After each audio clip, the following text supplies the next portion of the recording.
નમસ્તે મિત્રો, આપ સૌ સાહિત્ય પ્રેમી વાંચન પ્રેમી મિત્રોનું ઓડિયો ગુજબુક્સમાં સ્વાગત છે.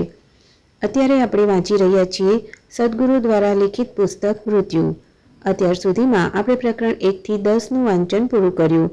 જો તમારે પ્રકરણ 1થી 10માં કોઈ પણ પેટા પ્રકરણ સાંભળવાનું બાકી હોય તો ડિસ્ક્રિપ્શનમાં આપેલી લિંક પર ક્લિક કરીને તમે એ સાંભળી શકશો. 11.10 મારા પાછલા જન્મો. મારી સ્મૃતિમાં મારા ઘણા બધા જીવનકાળ છે, પરંતુ તેમાંના કોઈ પર હું ધ્યાન નથી આપતો. ઉદાહરણ તરીકે ઝામ્બિયામાં પણ હું જીવ્યો છું, પરંતુ હું તેના પર જ ધ્યાન આપું છું જેઓ કોઈ રીતે આધ્યાત્મિક અર્થમાં મહત્ત્વપૂર્ણ રહ્યા હોય. બાકીના જન્મોનું કોઈ મહત્ત્વ નથી. મારી આસપાસ આજે ઘણી એવી ચીજો છે જે મારા ભૂતકાળનો વારસો છે, પરંતુ મેં માત્ર એ ચીજોને જ આગળ વધારી છે જેમનું આધ્યાત્મિક મહત્ત્વ છે. તે બધા પાછલા જન્મોમાં મારી માતા કોણ હતી, મારા પિતા કોણ હતા, મારા ભાઈ કોણ હતા, કોણ મારી બહેનો હતી, મારા સંતાનો કોણ હતા, હું સરળતાથી તેમને શોધી શકું છું, પરંતુ હું આવું નહીં કરું. તેમની તરફ મેં કોઈ ધ્યાન પણ નથી આપ્યું. પરંતુ જેઓ ખરેખર મારી સાથે હતા, માત્ર લોહી કે શરીરના સંબંધથી નહીં, હું તેમનું પોષણ કરું છું. જેઓ શરીરથી મારી સાથે હતા તેમને હું ધરતી માટે છોડું છું, કારણ કે તેમનો સંબંધ ધરતી સાથે છે. તે અર્થમાં હું માત્ર મારા છેલ્લા 4 જન્મોને મહત્ત્વના ગણું છું. 11.11 બિલવા. 16મી સદીની શરૂઆતમાં મધ્ય ભારતના છત્તીસગઢ રાજ્યના એક નાના ગામમાં, જે હાલ રાયગઢ શહેર છે, ત્યાં એક યુવક રહેતો હતો. તેનું નામ બિલવા હતું. તે એક આદિવાસી હતો જે એક સ્વતંત્ર અને જોશીલું જીવન જીવતો હતો. ભારતમાં એક ચોક્કસ પરંપરા છે જ્યાં અમુક બુડુકુ તરીકે ઓળખાતા લોકો સામાન્ય રીતે સવારે એ સમયે ગલીઓમાંથી પસાર થાય છે જ્યારે હજુ અંધારું હોય છે. તેઓ ઢોલ નગારા વગાડીને તમને જગાડે છે. તેમના સહજ જ્ઞાનથી જો તેઓ કંઈ જાણી લે તો તેઓ તમને જણાવી દેશે. ઉદાહરણ તરીકે તેઓ કહી શકે કે 2 અઠવાડિયાના સમયમાં જે તે ઘરમાં મૃત્યુ થશે કે પછી ક્યાંક કોઈક બીમાર થશે અને એ બધું. સામાન્ય રીતે લોકો આવી સહજ વાતો પર ધ્યાન આપતા હતા કારણ કે તેમની વાણી સાચી સાબિત થવા માટે જાણીતી હતી. જો તે સમયે તે દિવસે તેમના સહજ જ્ઞાનમાં કંઈ સામે ન આવે તો તેઓ બસ શિવની સ્તુતિ ગાતા. ત્યારબાદ તેઓ જઈને મંદિરમાં થોડા સમય માટે બેસી જતા અને અહીં લોકો આવીને તેમને અમુક ભેટ આપી જતા હતા. શૈવ સંસ્કૃતિની અંદર એક આવી પરંપરા હતી જેમાં આ જનજાતિના લોકો મદારીનું કામ પણ કરતા હતા. શિવ અને સાપ ગહન રીતે સંકળાયેલા છે. બિલવા આવી જ એક જનજાતિનો હતો. બિલવાને તેનું કામ ઘણું પ્રિય હતું. તે એવા લોકો હતા જેઓ જીવનને પૂરી રીતે જીવતા હતા અને જીવન જે છે તેના માટે તેને પ્રેમ કરતા હતા. તેઓ ચીજો ભેગી કરવાવાળા ન હતા. તેમની અંદર ધન, સંપત્તિ કે માલિકિયત કરવાનો કોઈ બોધ જ ન હતો. તેઓ બસ જીવતા હતા અને શિવ તેમના જીવનનું સૌથી મહત્ત્વપૂર્ણ પાસું હતા. બિલવાને સાપોથી પ્રેમ હતો. ધ્યાન આપજો કે સાપ સામાન્ય રીતે ઝેરી હોય છે. જો તમે એવી વ્યક્તિ છો કે જેને ઝેરી જીવથી પ્રેમ છે તો તમે એક અલગ જ પ્રકારની વ્યક્તિ હશો. એક સાપને ચૂમવા માટે તમારે ઘણા સાહસિક હોવું જરૂરી છે. તે એક એવી વ્યક્તિ હતો જેના માટે પ્રેમ જ સર્વસ્વ હતું, બાકી બધું ગૌણ હતું. ત્યાં સુધી કે જીવિત રહેવું પણ તેના માટે ગૌણ હતું. તે એ પ્રકારનો વ્યક્તિ હતો. તે એવો વ્યક્તિ હતો જે સામાજિક માળખામાં બંધ બેસતો ન હતો અને તેને એક બળવાખોર તરીકે જોવામાં આવતો. તેણે કરેલા ઘણા વિદ્રોહી કૃત્યો પૈકી એક પ્રચલિત જાતિગત ભેદભાવને ન ગણકારવું હતું અને તેના માટે તેને નાની ઉંમરે ઝાડ સાથે બાંધીને એક કોબરાના દંશથી મારી નાખવામાં આવ્યો હતો. તે સમયે તમે તેને ખરેખર એક આધ્યાત્મિક વ્યક્તિ ન કહી શકો. તે શિવ ભક્ત હતો, પરંતુ જીવનની તે છેલ્લી ક્ષણો દરમિયાન તેણે તેના શ્વાસ પર ધ્યાન આપ્યું. તે બીજું કંઈ કરી શકે તેમ ન હતો અને શ્વાસ પર સ્વાભાવિક રીતે જ તેનું ધ્યાન ગયું. કોબરાનું ઝેર તેના શરીરમાં પ્રવેશ્યું અને તેના શ્વાસ ફૂલવા લાગ્યા. મૃત્યુ માત્ર અમુક મિનિટ જ છેટું હતું. આ સમયે તેણે તેના શ્વાસને જોયા. સચેતન જાગરૂકતાની બદલે તે પરિસ્થિતિના પરિણામ જેવું વધારે હતું. એક કોબરાથી કરડાવીને તેને મરવા માટે છોડી દેવામાં આવ્યો હતો. તે લગભગ મૃત અવસ્થામાં ઊંધા મોઢે નીચે પડ્યો હતો. તેમ છતાં તેના જીવનની છેલ્લી અમુક મિનિટોમાં તે જાગૃત રહેવામાં સફળ રહ્યો. કોઈ સાધનાની જગ્યાએ તે કૃપાના લીધે વધુ હતું. તે અમુક મિનિટો માટે શ્વાસને જોવાથી એક નવી આધ્યાત્મિક પ્રક્રિયા શરૂ થઈ, જેણે તે વ્યક્તિના ભવિષ્યને ઘણી બધી રીતે બદલી નાખ્યું. 11.11 શિવયોગી.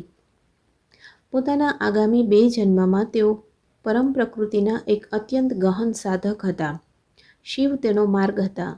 બંને વખતે તે શિવયોગી તરીકે ઓળખાયા. સાધનાના પ્રથમ જીવનમાં તે 37 વર્ષની ઉંમરે મૃત્યુ પામ્યા.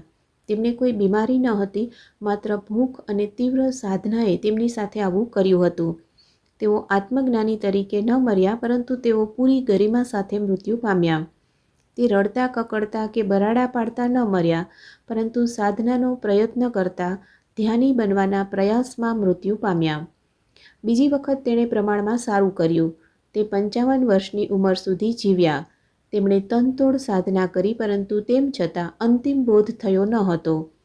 આ મુકામ પર તેમને પરમ કૃપાની પ્રાપ્તિ થઈ. સામાન્ય રીતે હું મારા ગુરુ વિશે વાત નથી કરતો. તેઓ શ્રી પલની સ્વામી તરીકે જાણીતા હતા અને એક અસાધારણ વ્યક્તિ હતા.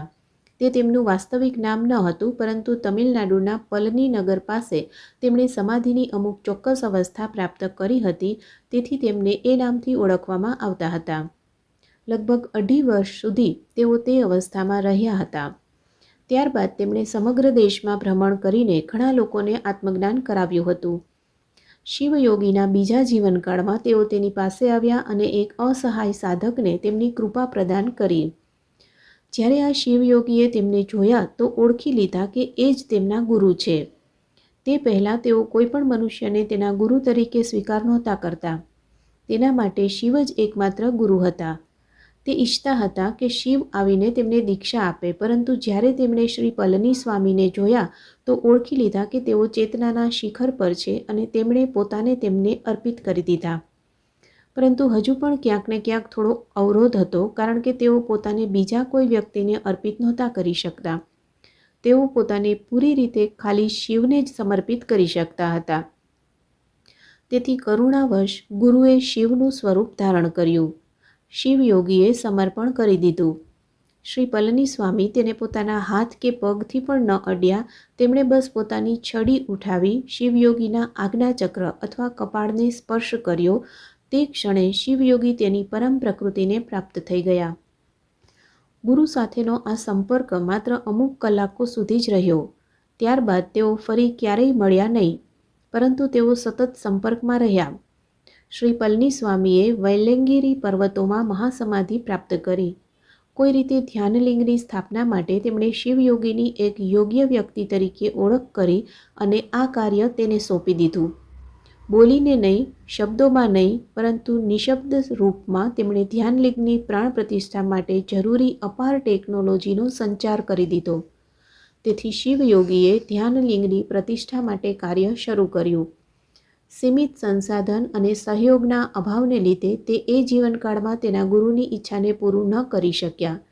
તેથી તે જીવનકાળમાં તેમણે પોતાનો બાકીનો સમય મોટાભાગે પોતાની આંખો બંધ રાખીને પસાર કર્યો. પ્રકરણ 11નો આ અંતિમ ભાગ આજે આપણે વાંચીએ. 11.13 સદ્ગુરુ શ્રી બ્રહ્મા. ધ્યાનલિંગના નિર્માણના કામને ચાલુ રાખવા માટે શિવયોગી સદ્ગુરુ શ્રી બ્રહ્માના રૂપમાં પાછા આવ્યા.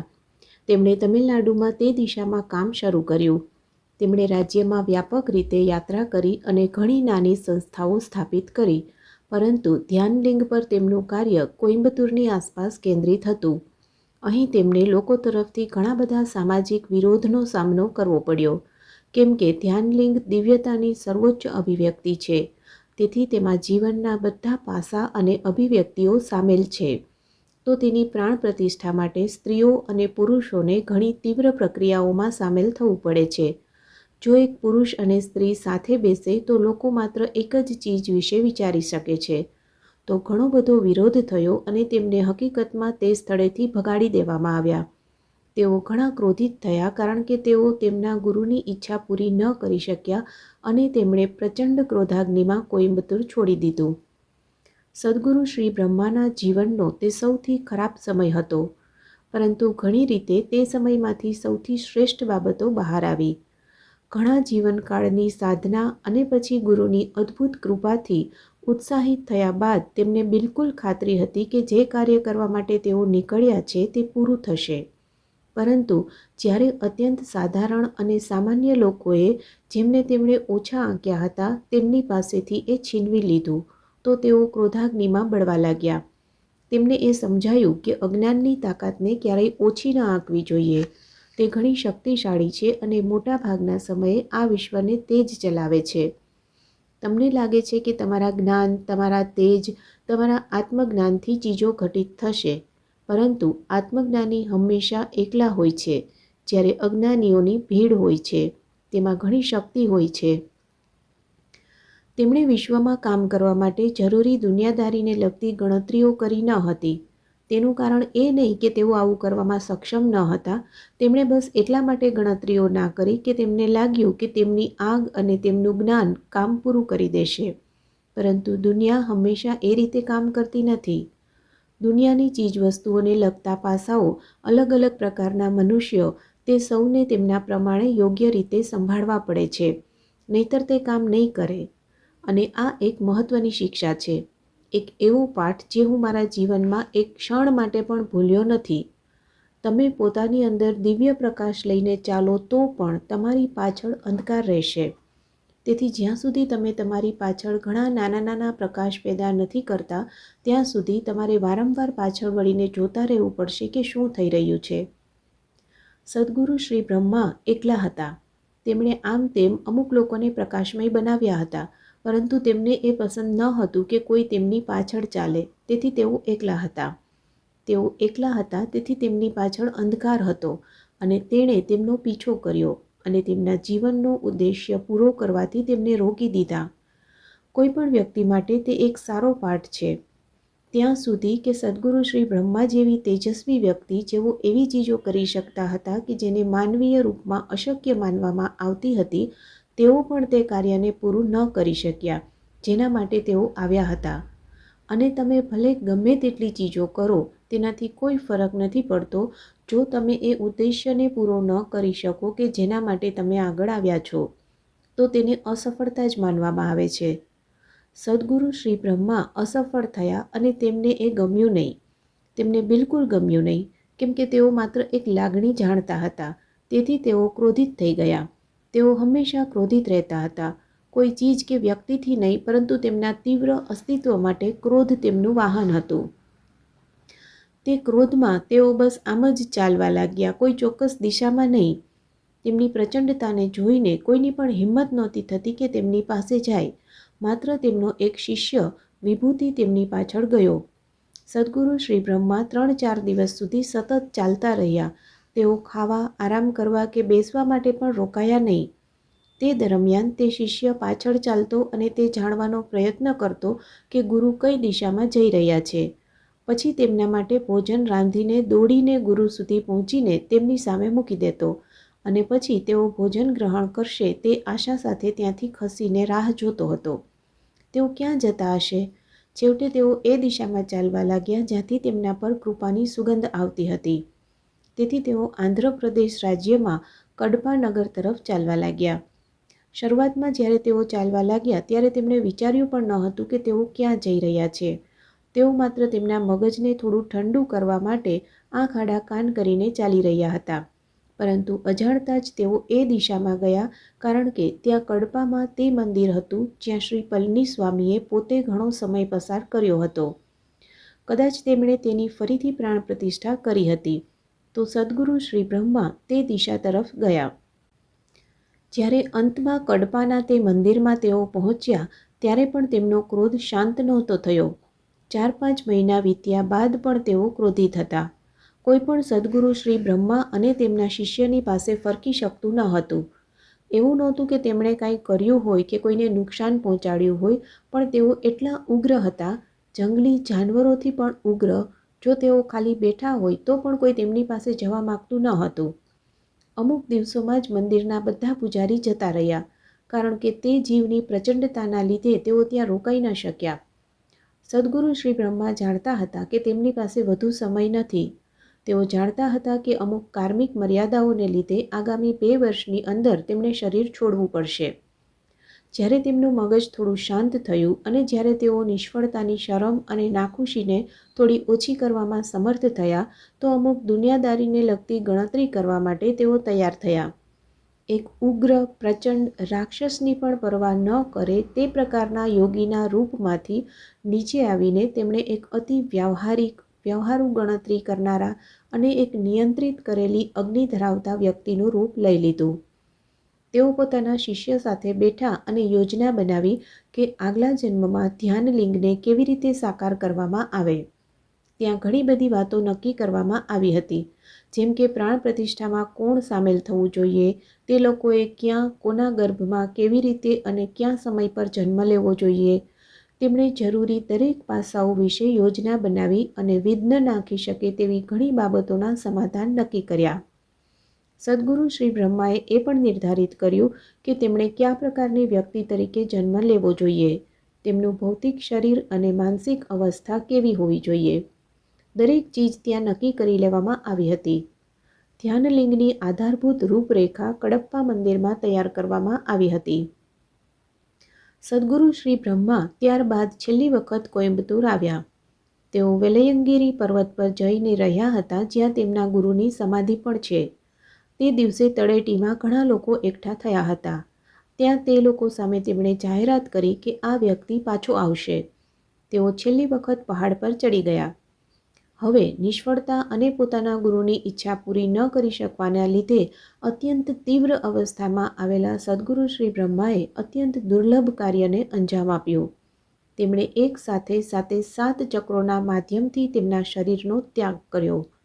તેઓ એવા બહુ ઓછા ગુરુઓ પૈકીના એક હતા જેમને 7 ચક્રો પર મહારથ હતી અને તેઓ ચક્રેશ્વર તરીકે ઓળખાતા હતા. તે સમયે તેઓ માત્ર 42 વર્ષના હતા. તેમણે આ અસાધારણ કાર્યને ધ્યાનલિંગની પ્રાણ પ્રતિષ્ઠાની તૈયારીના રૂપમાં અંજામ આપ્યું હતું. જોકે તેઓ જાણતા હતા કે તેમની આ નિષ્ફળતા સામાજિક સ્થિતિઓને યોગ્ય રીતે ન સંભાળવાને લીધે હતી, પરંતુ તેમ છતાં તેઓ એ સુનિશ્ચિત કરી રહ્યા હતા કે આવું તેમની ક્ષમતામાં ચૂકના લીધે નથી થયું. 7 ચક્રમાંથી શરીરને છોડવાનો અર્થ એ છે કે તે વ્યક્તિને તેના બધા 114 ચક્રો પર પૂરેપૂરી મહારથ પ્રાપ્ત હતી. તે મહારથના કારણે જ આપણે ઘણી બધી જગ્યાએ લોકોમાં વિસ્ફોટક રીતે જબરદસ્ત અનુભવ પેદા કરી શકીએ છીએ. તેમણે આ અવિશ્વસનીય અદ્ભુત કાર્ય માટે વેલયંગિરી પર્વતના શિખરની પસંદગી કરી, કારણ કે તેમના ગુરુની સમાધિ આ પર્વતોમાં હતી. તે તેમના ગુરુનો ખોળો હતો. આ રીતે તેમણે પોતાના માટે એ સુનિશ્ચિત કર્યું કે આગામી વખતે કોઈ નિષ્ફળતા કે ચૂક નહીં થાય. આજે પણ તે સ્થાન મોજૂદ છે જ્યાં તેમણે સમાધિ લીધી હતી અને તેમનું શરીર છોડ્યું હતું. આ સ્થાન ઘણું વધારે જીવંત છે. તે ઉર્જાથી સ્પંદિત થઈ રહ્યું છે. અહીં જતા લોકો તેનો અહેસાસ કરી શકે છે અને તેને અનુભવી શકે છે. 7મા પર્વતના શિખર પર સ્થિત આ સ્થાનનો ગુણ એ શિખરના કિનારે જ્યાં સતત ઠંડી, તોફાની હવાઓ ચાલતી રહે છે, તે વ્યક્તિ વિશે દરેક બાબત કહી દે છે. અહીં જઈને તેમણે સૌથી વધુ આરામની અનુભૂતિ કરી હતી. આ એક ઘણું શક્તિશાળી સ્થાન છે. જો તમે એક સાધક છો, જો તમે થોડા સંવેદનશીલ હો, તો જ્યારે તમે ત્યાં જાઓ ત્યારે તમે જાણે ગાંડા થઈ જશો. આ સ્થાન આવું એટલા માટે છે કારણ કે તેમણે એક નિશ્ચિત ઉદ્દેશ્ય સાથે પ્રસ્થાન કર્યું હતું. તેમણે એક ખાસ ઉદ્દેશ્યને પૂરો કરવાનો હતો, તેથી તેઓ એક ચોક્કસ રીતે ગયા હતા. તે માત્ર મુક્તિ અને વિસર્જન વિશે નથી. તેમણે તેમની ઉર્જાઓ અને ત્યાં સુધી કે તેમની મૃત્યુનો પણ ભવિષ્યની સ્થાપના અથવા તેઓ કેવા બનવા માગતા હતા તેની અભિવ્યક્તિ માટે ઉપયોગ કર્યો હતો. પોતાનું શરીર છોડ્યા પહેલાં સદગુરુ શ્રી બ્રહ્માએ તેમના અધૂરા કાર્યને પૂર્ણ કરવા માટે બીજો એક નિષ્ફળ પ્રયાસ કર્યો હતો. મધ્ય ભારતમાં એક યોગીએ 26 વર્ષની ઉંમરે પોતાનું શરીર છોડ્યું હતું. તેઓ એક બાળયોગી હતા જેમણે 11 વર્ષની ઉંમરે આત્મજ્ઞાન પ્રાપ્ત કર્યું હતું. આ યોગીએ લગભગ 3.5 વર્ષ સમાધિમાં વિતાવ્યા હતા. જ્યારે તેઓ બહાર આવ્યા તો તેઓ પોતાનો અનુભવ વહેંચવા માટે ઉત્સુક હતા, પરંતુ તે ગ્રહણ કરવા માટે તેમને 5 કે 6 શિષ્ય જ મળ્યા. તેઓ પણ પૂરી રીતે સમર્પિત ન હતા. તેથી તેઓ ગુસ્સે થઈ ગયા અને તેનું શરીર છોડી દીધું. સદ્ગુરુ શ્રી બ્રહ્માએ તાત્કાલિક તે બાળયોગીનું શરીર ધારણ કરી લીધું અને તેના માધ્યમથી પોતાનો ઉદ્દેશ્ય પૂરો કરવાનો પ્રયાસ કર્યો. તેમણે આવું એટલા માટે કર્યું કારણ કે તેમની અંદર ફરી જન્મ લઈને જીવન પ્રક્રિયામાંથી ફરી પસાર થવાની ધીરજ ન હતી. અમુક મહિનાઓ સુધી સદ્ગુરુ શ્રી બ્રહ્મા એકસાથે 2 અલગ અલગ ભૌતિક શરીરમાં રહ્યા. ધ્યાનલિંગ નિર્માણના આ પ્રયાસમાં તેમણે પોતાની આસપાસ અમુક શિષ્યોને એકત્ર કરી લીધા અને તેમની સાથે પ્રચંડ તીવ્રતા સાથે કામ કરવાનો પ્રયાસ કર્યો કારણ કે સમય ખૂબ ઓછો હતો. જ્યારે લોકો તેમની આશા પર ખરા ન ઉતર્યા તો તેમણે એ પ્રયત્નોને ટાળી દીધા અને આ વ્યક્તિ પાછો આવશે એ જાહેરાત કરીને વિદાય લીધી. 11.14 શું હું ફરી આવીશ? લોકો મને પૂછે છે, બૌદ્ધ પરંપરામાં ઘણા આધ્યાત્મિક ગુરુઓ તેમના અનુયાયીઓ માટે વારંવાર પરત આવ્યા છે. આત્મજ્ઞાન મેળવ્યા બાદ પોતાના ગુરુનું સપનું પૂરું કરવા માટે તમે પોતે 2 વધુ જન્મ લીધા છે. જો અમે આ વખતે સફળ ન થઈ શકીએ તો શું એક છેલ્લી વાર માટે તમે ફરીથી આવશો? ચાલો, હું ફરી એક વખત તમારા માટે તેની ખાતરી કરી આપું છું. હું નિશ્ચિતપણે ફરી પાછો નથી આવવાનો કારણ કે મારી એક્સપાયરી ડેટ ક્યારની પૂરી થઈ ગઈ છે. અમુક લોકો કે જેમનો બોધ થોડો વધુ છે તેઓ સ્પષ્ટપણે જોઈ શકે છે કે મારું અસ્તિત્વ જ નથી. આવું હકીકતમાં બન્યું હતું. દર વર્ષે અમે ઈશા સાધકોના એક મોટા જૂથને હિમાલય લઈને જઈએ છીએ અને તપોવન તે સ્થળો પૈકી એક છે જેની તેઓ મુલાકાત લે છે. તે વર્ષે કોઈ કારણથી હું પાછળ ગોમુખમાં જ રોકાઈ ગયો. તેમની સાથે હું તપોવન સુધી ગયો નહીં. તપોવનમાં બંગાળી મા નામના એક મહિલા છે. તેઓ ઘણા વર્ષોથી ત્યાં રહે છે. તેમણે અમારા સાધકોને પૂછ્યું, તમે લોકો કોણ છો? ક્યાંથી આવી રહ્યા છો? તેમણે કહ્યું, અમે ઈશાના સાધકો છીએ અને અમારા ગુરુ સાથે આવ્યા છીએ. મહિલાએ કહ્યું, શું હું તેમનો ફોટો જોઈ શકું છું? તો તેમણે મારો એક ફોટો કાઢીને તેમને દેખાડ્યો. તેમણે ફોટો જોઈને કહ્યું, અરે, આ વ્યક્તિ તો અદ્ભુત છે, પરંતુ તેઓ તો જતા રહ્યા છે ઘણા સમય પહેલાં જ. તેમણે કહ્યું, ના ના, તેઓ અમારી સાથે આવ્યા છે, તેઓ અમારી સાથે ફરી રહ્યા છે. તે મહિલાએ કહ્યું, બને જ નહીં, તેઓ તો જતા રહ્યા છે. તો આ લોકો ગોમુખ પાછા આવ્યા. તેમને લાગ્યું કે તેઓ ઉપર ગયા ત્યાં સુધીમાં હું જતો રહ્યો હોઈશ. મને જોઈને તેઓ થોડા ડરી ગયા અને પછી જે થયું હતું તે મને જણાવ્યું. મને લાગતું હતું કે મેં પોતાને સારી રીતે ઢાંકીને રાખ્યો હતો, પરંતુ જો તેણી એ જોઈ શકતી હતી તો જાહેર છે કે આ કામ મેં બહુ સારી રીતે નહોતું કર્યું. હું વાસ્તવિક છું અથવા મેં પોતાને મોટાભાગના લોકોથી વધુ વાસ્તવિક બનાવી દીધો છે. પરંતુ માનવતાની ખાતાવહીમાંથી હું લાંબા સમય પહેલાંથી જતો રહ્યો છું. તેના લીધે જો કે મને ઘણી સ્વતંત્રતા મળે છે, પરંતુ તેને ફરી એક વખત ખેંચવું યોગ્ય વાત નથી. આ વખતે પણ તે માત્ર એટલા માટે થયું કે ધ્યાનલિંગની પ્રાણ પ્રતિષ્ઠાના પ્રોજેક્ટમાં હું ગૂંચવાઈ ગયો હતો, નહીંતર આ વ્યક્તિ ન હોત. એવું છે કે જીવનને ચાલતું રાખવા માટેનું આધારભૂત માળખું ધ્વસ્ત કરી નાખવામાં આવ્યું છે, તેમ છતાં હું છું. આ સારી વાત નથી. અસ્તિત્વની દ્રષ્ટિએ તેને સારું ગણવામાં આવતું નથી. એક વખત જીવન ચલાવવા માટે જરૂરી આધારભૂત માળખું નષ્ટ થઈ જાય પછી તે વ્યક્તિનું અહીં કોઈ કામ નથી.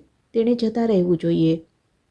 મુક્તિની અમારી ઝંખનામાં અમે આખા માળખાને ધ્વસ્ત કરી નાખ્યું. ત્યારબાદ કેમ કે અમારી પાસે એક અશક્ય પ્રોજેક્ટ આવ્યો તો અમે સતત ચાલુ રહેવાના પ્રયત્ન કર્યા. હવે તે પ્રોજેક્ટ પણ પૂરો થઈ ગયો છે, ત્યારે હવે કોઈ એ પણ નથી જાણતું કે છેવટે અમે અહીં શા માટે છીએ. કદાચ થોડી વધુ પૂનમો જોવા માટે? હકીકતમાં તો નહીં, કારણ કે મને ઘણી બધી પૂનમો યાદ છે અને આ દુષ્ટચંદ્ર બદલાતો પણ નથી. એક વખત જ્યારે તમે અસ્તિત્વ મૂળભૂત રીતે જેમ ઘટિત થાય છે તેના પરથી પડદો ઉઠાવી લો છો, ત્યારે કાલે જો એક સાવ નવી સૃષ્ટિની રચના પણ થઈ જાય છે તો તે પણ એટલી રસપ્રદ નહીં હોય કે ત્યાં જવાની તમને ઈચ્છા થાય. તે આવું છે. માની લો કે એક વિશાળ હોટેલ છે જેમાં લાખો ઓરડા છે.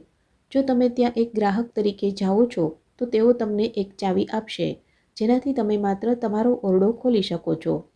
તમે માત્ર એક ઓરડામાં પ્રવેશ કરવાના છો તો તેમાં પ્રવેશ કરતી વખતે તમે ઘણા જ ઉત્સાહિત હો છો. હવે જો હોટેલ મેનેજર તમને આવીને કહે કે તેનાથી પણ વધુ સારા દ્રશ્યવાળો એક બીજો ઓરડો પણ છે અને તે તમને પૂછે છે કે શું તમે તેને લેવા માગશો, તો તમે કહો છો હા ચોક્કસ, હું ઉત્સાહિત છું. પરંતુ ત્યાં એક સફાઈ કર્મી છે. તેની પાસે એક સાદી ચાવી છે જેનાથી બધા ઓરડા ખુલે છે, પણ તે શાનદાર દ્રશ્યવાળા નવા ઓરડા વિશે ઉત્સાહિત નથી, કારણ કે તે ઘણા બધા ઓરડા જોઈ ચૂકી છે. તે જોઈ ચૂકી છે કે એક ઓરડા અને બીજા ઓરડા વચ્ચે માત્ર ઉપરથી જ નાની મોટી સજાવટ બદલાયેલી હોય છે. મને ખાતરી છે કે તેણે ઘણા બધા ઓરડાને નહીં ખોલ્યા હોય, પરંતુ કારણ કે તે આટલા બધા ઓરડા જોઈ ચૂકી છે અને ત્યાં સુધી કે દરરોજ તેની સફાઈ પણ કરે છે, તો તે વધુ એક નવા ઓરડામાં જવા માટે ઉત્સુક નથી. આત્મજ્ઞાન સાથે પણ આવું જ છે. એક વખત જ્યારે તમારી પાસે આ ચાવી હોય તો તમે કેટલાય ઓરડા ખોલી શકો છો. શું તમે દરેક ચીજ ખોલી છે? ના. જો તમારી પાસે સમય અને રુચિ હોય તો દરેક ઓરડાને ખોલવો શક્ય છે, પણ એક ઓરડો બીજા ઓરડા કરતાં બહુ અલગ નથી. તેવી જ રીતે જો તમે એક નવા બ્રહ્માંડમાં પ્રવેશ કરો તો બધું અલગ લાગી શકે છે, પણ તે એટલું અલગ નથી. બધી આધારભૂત બાબતો સમાન છે. તેથી જ્યારે તમે પૂરતું જોઈ ચૂક્યા હો ત્યારે તમે જીવનને કાયમ રાખવા માટે જરૂરી એવા આધારભૂત માળખાને ધ્વસ્ત કરવાનું શરૂ કરો છો. એક ચોક્કસ સમય હોય છે જ્યાં સુધી જીવન ચાલી શકે છે. અત્યારે પણ હું મારી આસપાસ અમુક લોકો પાસેથી જ સહારો લઉં છું. તે વિના હું મારા શરીરને જાળવી નહીં રાખી શકું. હું ઠીક છું, પરંતુ મારી આસપાસના થોડા ઘણા સહારા વિના મારા શરીરને અખંડતાને જાળવી રાખવું બિલકુલ સંભવ નહીં રહે, કારણ કે તે ક્યારનું પોતાની એક્સપાયરી ડેટ પાર કરી ચૂક્યું છે. તે સિવાય ટેકનોલોજીની દ્રષ્ટિએ પણ મારું પાછું આવવું એ જૂનવાણી ટેકનોલોજી છે. અમે ચીજોને કરવા માટે થોડી વધુ સારી રીતો સ્થાપિત કરી રહ્યા છીએ. તે સિવાય એ વિચારવું ઘણું ખોટું છે કે જો આ વ્યક્તિ અહીં નહીં હોય તો શું થશે. આવી ઘટના ત્યારે બની જ્યારે કામરાજ 1903 થી 1975 તમિલનાડુના મુખ્યમંત્રી હતા. તમારે એ જાણવું જોઈએ કે રાજ્યમાં દેખાતી મોટાભાગની મૂળભૂત સુવિધાઓનું કામ તેમના સમયમાં જ કરવામાં આવ્યું હતું. આપણે હજુ પણ તેમના દ્વારા કરવામાં આવેલા કાર્યોનો લાભ ઉઠાવી રહ્યા છીએ. એક વખત મુખ્યમંત્રી તરીકે તેઓ રાજ્યના પ્રવાસે હતા. તેઓ મદુરાઈની આસપાસ ક્યાંક હતા. ત્યાં કોઈ ગામ હતું અને તાજેતરમાં જ ત્યાંથી એક પોલીસ સબ ઇન્સ્પેક્ટરની બદલી કરવામાં આવી હતી. તે અધિકારી ત્યાં થોડા વર્ષોથી હતો અને લોકો સાથે તે ઘનિષ્ઠ રીતે જોડાઈ ગયો હતો અને લોકો માટે તેણે ઘણું કર્યું હતું. તો તે એક ઘણો લોકપ્રિય સબ ઇન્સ્પેક્ટર હતો અને તેની બદલી થવાથી લોકો નાખુશ હતા. ભારતમાં આવું ઘણું ઓછું જોવા મળે છે જ્યાં લોકો કોઈ પોલીસવાળાને પ્રેમ કરતા હોય, પરંતુ આ પોલીસ કર્મચારીએ લોકોનો પ્રેમ અર્જિત કર્યો હતો અને લોકો તેની બદલીનો વિરોધ કરતા હતા. તેથી જ્યારે મુખ્યમંત્રી મુલાકાતે આવ્યા તો તેમણે કહ્યું, અમે નથી ઈચ્છતા કે આ સબ ઇન્સ્પેક્ટરની બદલી થાય. કામરાજે જવાબ આપ્યો, અહીં આટલા અદ્ભુત સબ ઇન્સ્પેક્ટર છે તે બહુ સારી વાત છે, પણ હું તમને જણાવવા માગું છું કે આપણે આ પ્રકારના વધુ શાનદાર સબ ઇન્સ્પેક્ટર તૈયાર કરવામાં સક્ષમ છીએ. તમે જોશો કે તેનો અનુગામી તેનાથી પણ વધુ સારો હશે. એક રાજનેતામાં પણ આટલી સમજ હતી. સદભાગ્યે આપણી પાસે દેશમાં ઘણા અદ્ભુત લોકો રહ્યા છે, પરંતુ દુર્ભાગ્યે કંઈક કરવા માટે તેમના હાથોમાં જરૂરી સત્તા નથી રહી. તો આ ભાવમાં વહી ન જાઓ. સદ્ગુરુ કૃપા કરીને પાછા આવો, સદ્ગુરુ પાછા આવો. ના, તે જરૂરી નથી. આપણે જે આગામી પેઢી પેદા કરીએ છીએ તે આપણાથી ઘણી સારી હોવી જોઈએ. હું જ્યારે પણ પ્રસ્થાન કરીશ તે જ્યારે પણ હોય, ત્યારબાદ 80 વર્ષો સુધી મારી ઉપસ્થિતિ વધુ પ્રબળ હશે. તે અત્યારે જેવી છે તેનાથી ઘણી વધુ પ્રબળ હશે. તે એ વાતને સુનિશ્ચિત કરવા માટે છે કે મારા ગયા પહેલાં તમે સૌ મરી ગયા હો. હા, આવું એટલા માટે છે કારણ કે એક વખત જ્યારે તમે લોકોને એક નિશ્ચિત પ્રક્રિયા પર શરૂ કરી દો છો તો તેને પૂરી કરવાની તમારી એક જવાબદારી હોય છે. તો હું સુનિશ્ચિત કરવા માગું છું કે એ દરેક વ્યક્તિ કે જેને હું કોઈ રીતે સ્પર્શ્યો છું તે હું પૂરી રીતે જતો રહું તે પહેલાં જ આ પૃથ્વી પરથી સાફ થઈ જાય. કારણ કે તેમણે ઇનર એન્જિનિયરિંગમાં તમને એ બધી તકનીકો શીખવાડી છે જે તમને 160 વર્ષ સુધી જીવિત રાખી શકે છે. તેથી શરીરના ગયા બાદ હું તેને 80 વર્ષના સમય તરીકે રાખી રહ્યો છું, એટલા માટે કે કદાચ તમે પોતાને 160 સુધી લઈ જાઓ. તેના લીધે આ 80 વર્ષ છે. 80 વર્ષ લગભગ બીજા એક જીવનકાળ જેટલો સમય છે, પણ ત્યારે ભૌતિક ઉપસ્થિતિ નહીં હોય. ભૌતિક ઉપસ્થિતિ માટે અમે જરૂરી પ્રણાલીઓ સ્થાપિત કરીશું, પરંતુ ઉપસ્થિતિ અત્યારથી પણ ઘણી વધુ પ્રબળ હશે, કારણ કે ત્યારે ભૌતિક શરીરને ઉપાડવાનો કોઈ ભાર નહીં હોય. તો શું હું એક દેહવિહીન જીવ થવાનો છું? સ્પષ્ટ રીતે, જો મારું શરીર દફનાવવામાં અથવા તો બાળવામાં આવે છે, તો હું દેહવિહીન બની જઈશ. જો તમે તેને એવું કહેવા માંગતા હો તો. પરંતુ શરીર ઘણા અલગ અલગ સ્તરો પર હોય છે. જે તમે પૃથ્વી પાસેથી લો છો તે તેને પાછું આપવાનું હોય છે. બાકીનું શરીર, જો તેને આધુનિક રીતે કહીએ તો એ એક સોફ્ટવેર જેવું છે. સોફ્ટવેર હજુ પણ એક લઘુત્તમ આધાર પર રહે છે. અત્યારે તે એક મજબૂત ભૌતિક આધાર પર છે. જો આ આધાર જતો રહે છે તો તે એક ઘણા લઘુત્તમ આધાર પર રહેશે. તે બીજો ભૌતિક આધાર ગ્રહણ નહીં કરે. અલગ અલગ બાબતોના લીધે તે ભૌતિક આધારની સરખામણીએ ઘણું વધુ કાર્યક્ષમ હશે. તો હંમેશા માટે કેમ ન રહેવું? હંમેશા માટે લાંબી કે ટૂંકી એવી કોઈ ચીજ નથી હોતી. જો તેની જરૂરિયાત હોય તો તેઓ રોકાઈ શકે છે અને એ પ્રકારની ચીજો કરી શકે છે. પરંતુ તેની જરૂરિયાત નથી, કારણ કે અમે તે ઉદ્દેશ્ય માટે એક વધુ પરિષ્કૃત વ્યવસ્થા સ્થાપિત કરી છે. અમે હજુ ઘણી બધી આધ્યાત્મિક પ્રક્રિયાઓ લઈને આવીશું, જેમને વધુ કોઈ તૈયારીઓ વિના ઘણા બધા લોકો સુધી પહોંચાડી શકાય છે. તેમ છતાં પણ તે એક શુદ્ધ પદ્ધતિ છે, કોઈ નકલી સામાન નથી. અત્યારે મને લાગે છે કે એવું કરવું પ્રાસંગિક નથી, કારણ કે હજુ હું ઉપસ્થિત છું. તેથી સામૂહિક પ્રક્રિયાઓને હું વધુ બારીકીથી કરી શકું છું. હું એક ઘણી જટિલ પ્રક્રિયાને ત્યાં ઉપસ્થિત લોકોના એક ચોક્કસ જૂથને અનુરૂપ રીતે ગોઠવીને ચીજો ઘટિત કરી શકું છું. તેને એવી રીતે કરવું હજુ પણ અમારા માટે ઘણું સંભવ છે, પણ થોડા સમયમાં તેમાંથી સામૂહિક પ્રક્રિયાઓ શરૂ થશે, કારણ કે તે લાંબા ગાળા માટેની વસ્તુઓને સુનિશ્ચિત કરશે. અને સૌથી વિશેષ, ધ્યાનલિંગ તો છે જ. તેથી હંમેશા માટે રહેવાની હકીકતમાં કોઈ જરૂર નથી. તમે શા માટે ચિંતા કરો છો? આમેય તમે મરીને જતા રહ્યા હશો. મિત્રો, પ્રકરણ 11 અહીંયા પૂરું થાય છે. આ પુસ્તકનું અંતિમ પ્રકરણ એટલે કે પ્રકરણ 12, જેનું વાંચન હવે આપણે આ પછીના વિડીયોમાં કરીશું અને સાથે જ આ પુસ્તકને પૂર્ણ કરીશું.